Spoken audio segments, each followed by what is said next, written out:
Bienvenidos a Caras del Éxito, el podcast oficial de Merit Student Review, una revista estudiantil. Un podcast creado por estudiantes para estudiantes, donde conectamos a los líderes de mañana con los desafíos de hoy desde un punto de vista hispano. Bienvenidos a otro episodio más de este podcast Caras del Éxito, un podcast hecho por estudiantes para estudiantes, con la finalidad de poder mostrarles los diferentes desafíos que enfrentamos el día de hoy y también mostrarles a los líderes del mañana. Entonces el día de hoy nosotros en nuestro estudio tenemos a un hincha fanático del Godoy Cruz y también un profesor muy aclamado de la Escuela de Comunicaciones que tiene tanto conocimiento para nosotros y estamos muy complacidos de tener al profesor Carter con nosotros. Gracias. Gracias por invitarme. Bueno, profesor Carter, cuéntenos un poco más de dónde es usted. Yo soy de Orem, que es aquí cerca de Provo, y los últimos 20 años he vivido en Provo con mi esposa. También hemos estado en Chicago y en California. Wow, conoce bastantes lugares y ya iremos viendo un poco más que otros lugares usted también conoce. Pero cuéntenos un poco más, ¿qué es lo que hace usted aquí en BYU? Soy profesor de comunicaciones, enseño clases sobre periodismo y sobre la libertad de expresión y recién terminé 6 años como el director de la Escuela de Comunicaciones. Debe ser muy cansado, tantas cosas por hacer. Sí, estoy listo para un descanso este verano. Me alegra bastante. Bueno, doctor, un placer tenerlo con nosotros y también nosotros como estudiantes, como las personas que los conocemos y probablemente nuestra audiencia que va a escuchar este episodio, lo conoce usted como profesor, como abogado, como alguien que hace investigaciones, pero no tanto como Ed. Entonces nos encantaría preguntarle, ¿cuáles son esos pasatiempos que usted tiene? Me gusta mucho el básquetbol o baloncesto, como le dicen a veces. Siempre juego 3 veces a la semana con otros profesores aquí en el edificio Richards. Y recién empezamos de nuevo después de la pandemia a jugar. Y aunque ahora soy un poco viejo, sigo jugando básquetbol y me encanta. Me alegra bastante. Entonces me supongo que usted será fanático de los Utah Jazz. Sí, siempre desde niño he visto ese equipo y ahora estoy viendo los playoffs ahora y esperando por un resultado bueno. Me encanta. Entonces, para conocerlo un poco más a fondo, ¿cuál es su conexión de usted con la cultura latinoamericana o con la cultura hispana? Bueno, empecé a estudiar español en la secundaria y hice una misión por la iglesia en Mendoza, Argentina. Y durante los últimos 10 años he viajado muchas veces a varios países en Latinoamérica haciendo proyectos y estudios, investigaciones y enseñando también. Excelente, y gracias por compartir eso. Ya llegaremos a ese punto en el episodio donde usted nos habla un poco más de lo que ha contribuido en Latinoamérica. Pero de todo lo que usted ha leído en español o en inglés, ¿cuál es ese libro favorito? ¿Cuál es ese escritor favorito? Bueno, tengo que decir Borges porque es argentino, pero siempre me ha encantado lo que ha escrito Borges. Estudié un poco en la universidad sus cuentos y tengo toda la colección de lo que ha escrito Borges.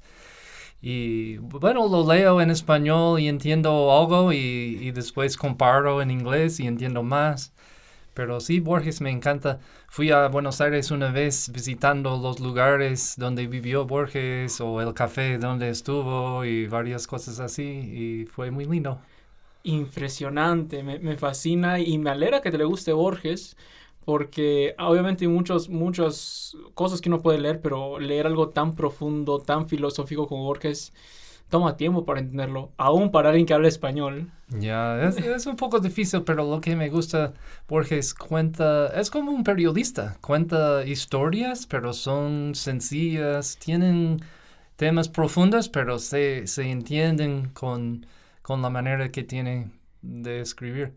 Y cuando estuve en Buenos Aires la última vez, en 2019, fui a una biblioteca y el señor me estaba contando que él había estado con Borges en su última tarde en Buenos Aires antes de ir a Europa y cuando murió. Y fue muy interesante escucharlos contar sobre Borges. ¡Wow! ¡Qué linda historia! Y sinceramente me fascina bastante. Cuéntenos de todo lo que usted ha viajado por Latinoamérica. ¿Ha habido alguna tradición que le ha sorprendido o le ha gustado más de la cultura hispana? Bueno, no sé si es una tradición, pero algo que me gustó mucho es la manera de amar a uno a otro. O sea, he estado en un barrio de habla hispana de la iglesia y había gente de la República Dominicana, de Chile, Argentina, México, todas partes y se juntan y se llevan bien y comparten comida, bailes y todo. Y me gusta mucho el sentimiento de estar incluido en un grupo donde hay mucho amor y entendimiento, comprensión de una persona a otra. ¡Wow! Es un detalle muy lindo, muy lindo. Es la cultura en sí, pero también yo creo que es la gente en sí. Sí. Es algo lindo y creo que los norteamericanos podemos aprender un poco sobre eso, porque a veces somos fríos, ¿no? Pues sí, también. Cada uno tiene lo suyo, ¿no? Cada cultura tiene lo suyo. Y de todos los lugares que también que ha visitado, ¿cuál es ese plato favorito que tiene en la cultura hispana? Bueno, son muchos. En Argentina por supuesto, me gustan los ñoquis, empanadas, asado, milanesas. Pero también he conocido otras cosas lindas. En Chile la sopaipilla es muy buena. Y en Ecuador una vez comí chantacuro. No sé si lo conoce. Son como gusanos gruesos. ¿En serio? Y muy interesante porque son vivos y los enfrían y se comen. Pero muy ricos. Y luego en Perú, por supuesto, ají de gallina fue excelente. Me alegra que ya conoce, tiene una variedad de platos que le gusta. Pero bueno, doctor Carter, ¿qué es lo que usted enseña en BYU específicamente? ¿Qué clases? Bueno, la clase principal se llama Leyes de Comunicaciones. Se trata de las leyes, las reglas sobre los medios de comunicación. Entonces hablamos acerca de la reputación, acerca de la privacidad, acerca del derecho del autor y varias cosas que afectan al periodismo y publicidad y relaciones públicas. Y créame, es un tema muy complejo y bueno, depende de la región, hay más problemas, menos problemas, pero cada región es diferente. ¿Pero qué lo llevó a enseñar eso más específicamente? Bueno, empecé mi carrera como periodista. Aquí en BYU estudié periodismo y estuve trabajando 5 años en periodismo en los Estados Unidos. Y empecé a pensar que el periodismo es muy bueno, muy importante, pero no quería hacerlo toda mi vida, quería hacer otras cosas. Entonces fui a recibir otra educación avanzada y al final fui a la Facultad de Derecho y ahora lo que hago es combinar el periodismo con la ley, con el derecho. Y sinceramente son dos ramas que para muchas personas son muy diferentes, pero también se asimilan mucho. Se asimilan también en la parte donde protección al periodista o también en la parte del contenido. Y bueno, más que todo la pregunta es, ya que estamos hablando un poco más de Latinoamérica, hay muchos problemas en la comunicación. Muchas parcialidades, muchas bias, muchos personas que compran, digamos, a los medios comunicativos. ¿Qué es lo que está haciendo BYU? ¿Qué es lo que hace algunas de sus investigaciones para ver esos temas? He estado enfocándome mucho en el derecho humano, en la ley internacional y el tratamiento de periodismo bajo los derechos humanos y creo que vemos, como dices, vemos muchos desafíos, pero también vemos el valor del periodismo en la sociedad, ¿no? Que contribuye mucho a la sociedad y a la gente. He estado involucrado en varias investigaciones Por ejemplo, una que hicimos se trató de ataques a los periodistas. Fue un poco triste leer sobre las historias de periodistas que fueron atacados y muertos, pero también yo creo importante para recordar su dedicación y sus trabajos en el periodismo para sus comunidades.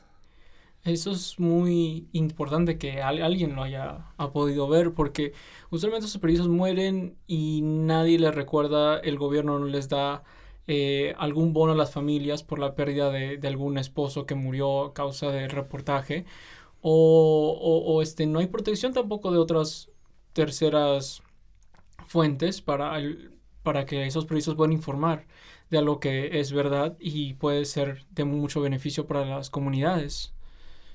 Yo creo que el periodista no hace su trabajo por dinero, lo hace porque quiere estar contribuyendo a la comunidad y mejorando las cosas, y a veces, por supuesto, periodistas se equivocan como todos y hay errores. Hay algunos periodistas también malos, corruptos, pero a la vez debemos saber que el periodismo nos da la oportunidad para aprender cosas importantes sobre nuestros gobiernos y nuestras comunidades, y debemos apoyar el trabajo que hace la mayoría de los periodistas. Totalmente de acuerdo, doctor. Entonces, en su carrera académica, usted también ha hecho algunos enfoques de leyes en lo que es derechos humanos y derecho de protección intelectual. Cuéntenos un poco cómo esas dos ramas de las leyes se relacionan juntas. Es interesante porque yo creo que con la propiedad intelectual hay dos cosas que afectan al periodismo.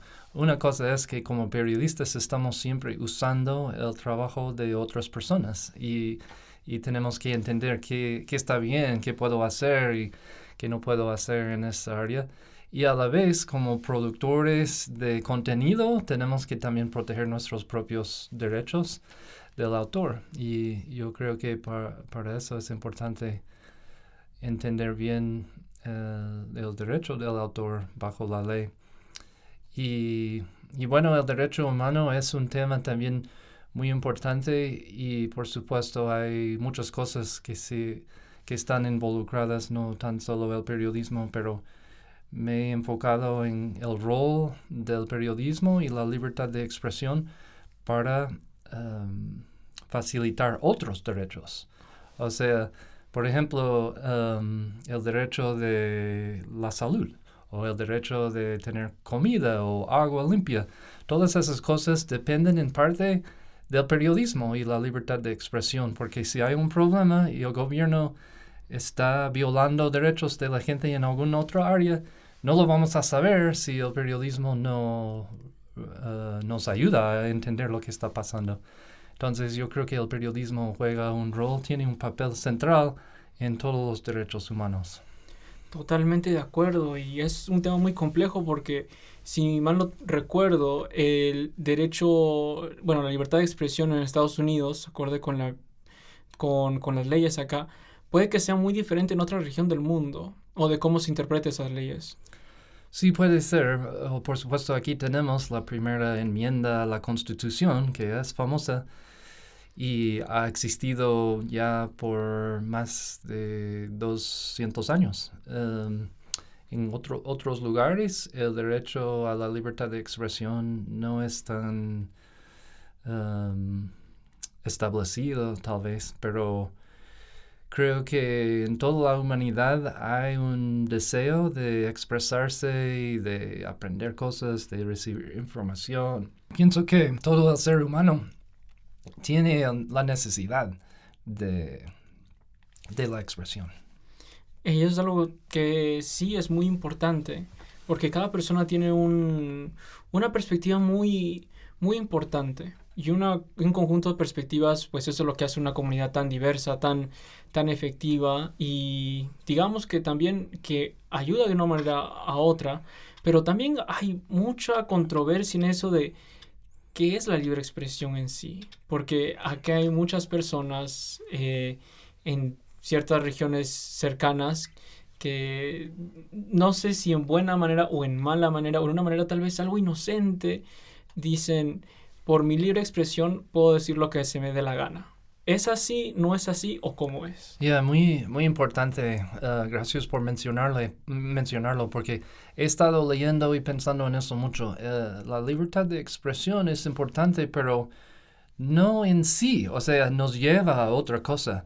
Nos lleva a la virtud, a la verdad, a la felicidad. Y a veces, como sociedad, nos enfocamos tanto en el derecho, se nos olvida que hay un propósito. El derecho nos está llevando hacia otra cosa y a veces no llegamos a la otra cosa porque estamos tan enfocados en la manera de llegar. Y hay muchas peleas sobre esto y el otro en cuanto a mis derechos, ¿no es cierto? Pero creo que debemos enfocarnos un poco más en que el derecho nos lleva a un lugar, pero solo si lo permitimos, ¿no? Tenemos que dejar que el derecho funcione de la manera apropiada. Y si yo estoy haciendo o diciendo cualquier cosa, puede ser falsa y puede no ayudar a la sociedad a llegar a otro lugar bueno. Entonces hay una responsabilidad también que viene con la libertad. Totalmente de acuerdo porque sí, hay personas que dicen una cosa, otra cosa y también las leyes dicen otra, pero tener el fin en mente, yo creo que eso hace mucho la diferencia. Hay personas que usan la primera enmienda para dañar, otros para elevar, pero ahí es la gran diferencia. Durante toda su vida usted ha hecho diferentes investigaciones y una de las que más, digamos, como que ha captado la audiencia latinoamericana, especialmente en Argentina, es The Right to Be Forgotten. Y quisiera que nos explique un poco más acerca de eso. Es un tema bien interesante también, el olvido, como yo digo, ¿no? El derecho al olvido o el olvido. Y es muy interesante, sobre todo en Chile y Argentina, porque la historia en los años 70 y 80, por supuesto, fue de la guerra sucia o los desaparecidos. Entonces, por ejemplo, en Santiago yo fui al Museo de la Memoria, que es un museo que se dedica a recordar la historia de los que fueron desaparecidos durante los años de Pinochet. Entonces, a la vez que estamos recordando cosas, también a veces tenemos que olvidar cosas para poder salir adelante. Y el balance entre recordar y olvidar es muy interesante para mí. Yo creo que la mente o nuestra memoria no es perfecta, ¿no? A veces, después de años, nos olvidamos de cosas y esto nos ayuda. Podemos salir adelante, ser personas mejores, pero por supuesto no debemos olvidar las violaciones de derechos humanos que sucedieron porque puede llegar a pasar otra vez si no estamos conscientes de la posibilidad. Entonces es un tema muy interesante y está ahora saliendo en muchos países que personas deben tener la oportunidad para pedir a los sitios de búsquedas en el internet para borrar cosas o tal vez para hacer que cosas sean no tan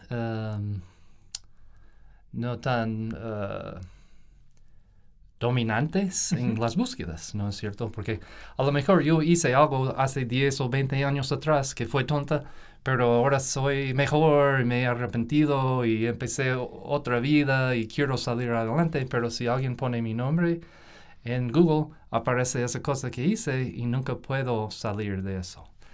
Entonces, yo creo que debemos prestar atención a estos temas. No es decir siempre olvidar algo, pero tampoco siempre recordar algo perfectamente bien. De verdad, eso sí es un tema muy controversial porque para algunas personas eso puede ser como que en algún tema político puede ser una ventaja, pero tal vez en otro tema puede ser una desventaja o puede llevar a muchas personas a pensar algo bueno o algo malo, puede proteger a algunas personas o puede incluso ensuciar la vida de otras personas. Pero qué bueno que usted está tomando de por sí este tema que es muy interesante, y a las personas que están escuchando este episodio, si a ustedes les interesa este tema, por favor, hay tantos temas que Dr. Carter ha podido hacer durante toda su vida y cada uno de ellos es muy interesante. Ahora, solo hemos hablado de uno, hay bastantes.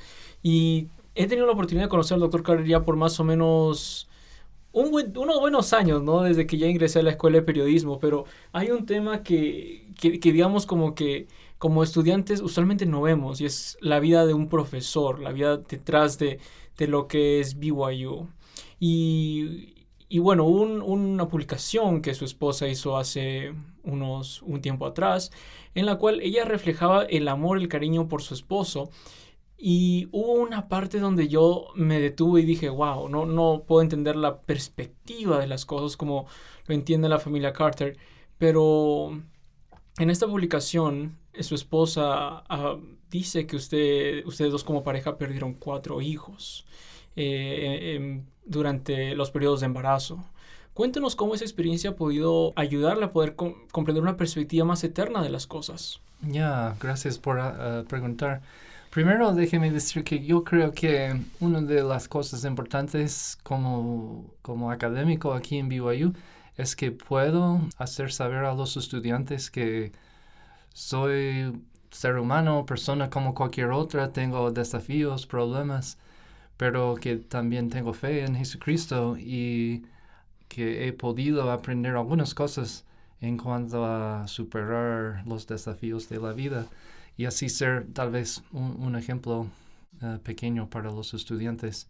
Y en esta situación que estás describiendo, creo que fue la fe en el Señor Jesucristo que nos ayudó mucho y bueno, sabemos que cada persona tiene sus desafíos, ¿no? Son diferentes para todos, pero para nosotros, por supuesto, eso fue difícil, pero a la vez tenemos 4 hijos lindos y los queremos mucho y sabemos que a lo mejor en la próxima vida vamos a tener más. Pero yo creo que he podido aprender que cada persona puede recibir ayuda de la expiación de Jesucristo para sus propios desafíos y nosotros también recibimos la fuerza y ayuda que necesitábamos en estos momentos. Y pienso que los estudiantes de BYU ahora son increíbles y personas de fe. Van a tener desafíos en su vida de algún tipo, pero si salen de aquí sabiendo que, bueno, por lo menos hubo un profesor o tal vez 2, 3, 4, 5 que yo conocí que recordé un poco acerca de su ejemplo, a lo mejor les ayuda en algún momento en el futuro saber, bueno, no vaya a abandonar la fe porque cosas han pasado antes a otras personas y siguieron adelante con su fe y su testimonio. Eso es algo impresionante y se aprecia lo noble que es al poder expresar eso. Muchas veces como estudiantes nosotros pasamos por la universidad, nos olvidamos incluso de los profesores. Si usted me pregunta quiénes fueron mis profesores de la primaria, de la secundaria, conozco algunos ya se han olvidado, pero no siempre debería ser así. Hay mucho más que uno no ve como estudiante. Y algo que usted también me comentó en otra ocasión es que cuando usted llegó a la escuela durante la escuela de Derecho, usted ya era padre de familia y además de eso tenía otras responsabilidades en la iglesia, otras responsabilidades en general. Y cuéntenos cómo usted ha hecho para poder equilibrar todo eso y aún así poder cumplir con su vocación académica. Ya, bueno, lo primero es tener apoyo de mi esposa y otros familiares, pero sí, cuando empecé la facultad de Derecho ya teníamos 2 hijos pequeños y hicimos una decisión con mi esposa que fue los estudios, bueno, sí eran importantes, pero no eran toda la vida. Entonces yo tenía que salir de la escuela a las 5 o 6 de la tarde para ir a la casa, cenar con la familia y servir en la iglesia. Y estuve sirviendo en un obispado, después en la presidencia de Estaca, y lo que aprendí es que el Señor siempre nos ayuda, nos bendice y podemos salir mejor si seguimos su plan en vez de nuestro propio plan. Entonces a lo mejor yo podía haber pensado, voy a estudiar 12, 14 horas cada día, pero hubiera sido peor, ¿no? Y entonces nada más pusimos nuestra fe en el Señor pensando, bueno, vamos a hacer lo mejor que podemos, pero también enfocarnos en nuestros hijos y en el servicio dentro de la iglesia y ayudando a otras personas en nuestro vecindario. Gracias, eso sinceramente es muy lindo y ayuda a muchas personas que quisieran aplicar a otras escuelas de posgrado, que ya han tenido pues que ya están creando una familia, que están tal vez en otra situación muy complicada, y el tener esa fe arraigada y el apoyo de las personas que quieres es algo muy importante. Para finalizar, tengo 2 preguntas para usted que sí reflejan lo que es el podcast Caras del Éxito. La primera es, ¿cuál es su propia definición del éxito? Bueno, es una pregunta muy grande, muy importante. Creo que, por supuesto, si buscamos la felicidad, pero ¿cómo definimos la felicidad, no? Creo que el mundo a veces tiene definiciones de la felicidad que a lo mejor no están de acuerdo con los del Evangelio de Jesucristo. Para mí el éxito y la felicidad se tratan de lograr confiar en el Señor Jesucristo y en Dios, sabiendo que ellos nos conocen y nos aman y nos van a ayudar. A la vez no siempre nos dan las respuestas. A veces tenemos que tomar decisiones por nuestra propia cuenta y ellos lo dejan así, ¿no? Para que aprendamos algo. Entonces, confiar en Dios y tener felicidad en la familia para mí creo que es el éxito. Pero yo pienso que es un viaje, no es un destino. O sea, nunca llegamos, ¿no es cierto? En esta vida, siempre progresando, aprendiendo, fallando y empezando de nuevo. Pero creo que si estamos en el camino, entonces estamos bien. Claro, y es un tema que me encanta bastante, porque para muchos puede ser como una meta, para otros es un estilo de vida. Y mirarlo de la perspectiva que usted lo mira es algo muy lindo, es algo muy preciado. Y la última pregunta es, si usted se refiriera a toda nuestra audiencia, si usted la tuviera al frente, ¿cuál sería ese consejo que usted le daría a ellos? Bueno, yo pienso que el consejo que puedo dar es tener confianza en sí mismo y en el Señor. Creo que los que tenemos el privilegio de estar aquí en BYU y conocer el Evangelio de Jesucristo, tenemos promesas para bendiciones y debemos confiar en eso, sabiendo que cada persona que nos rodea es un hijo de Dios, pero a veces no tienen el conocimiento que nosotros tenemos o no tienen el don del Espíritu Santo. Y eso nos da una ventaja, pero no una ventaja para nuestro propio beneficio. Es una ventaja que podemos usar para ayudar a otros. Y si servimos, entonces también somos bendecidos, pero no estamos buscando nuestro propio bien. Hay un himno que muchos conocen, El Pobre Forastero, y me gusta mucho porque el mensaje es: cada persona que nos rodea puede ser como el Señor. Y si estamos sirviendo a una persona en la calle o en donde sea, es como estar sirviendo al Señor Jesucristo.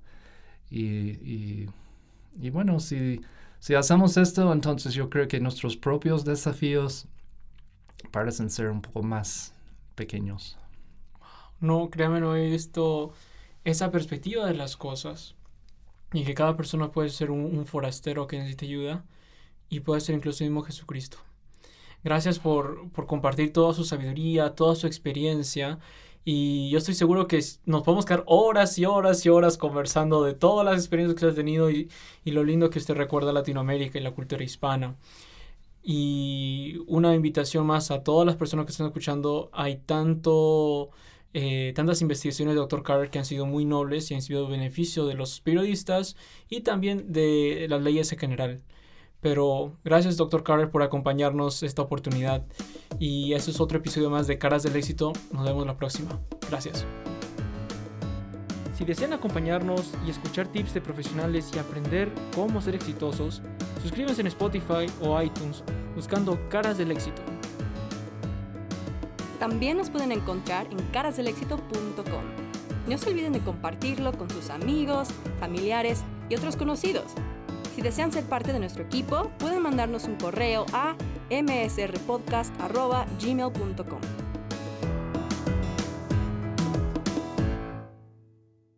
Los puntos de vista y opiniones expresados en este podcast no necesariamente reflejan las políticas o las posturas de Brigham Young University o de la Iglesia de Jesucristo de los Santos de los Últimos Días.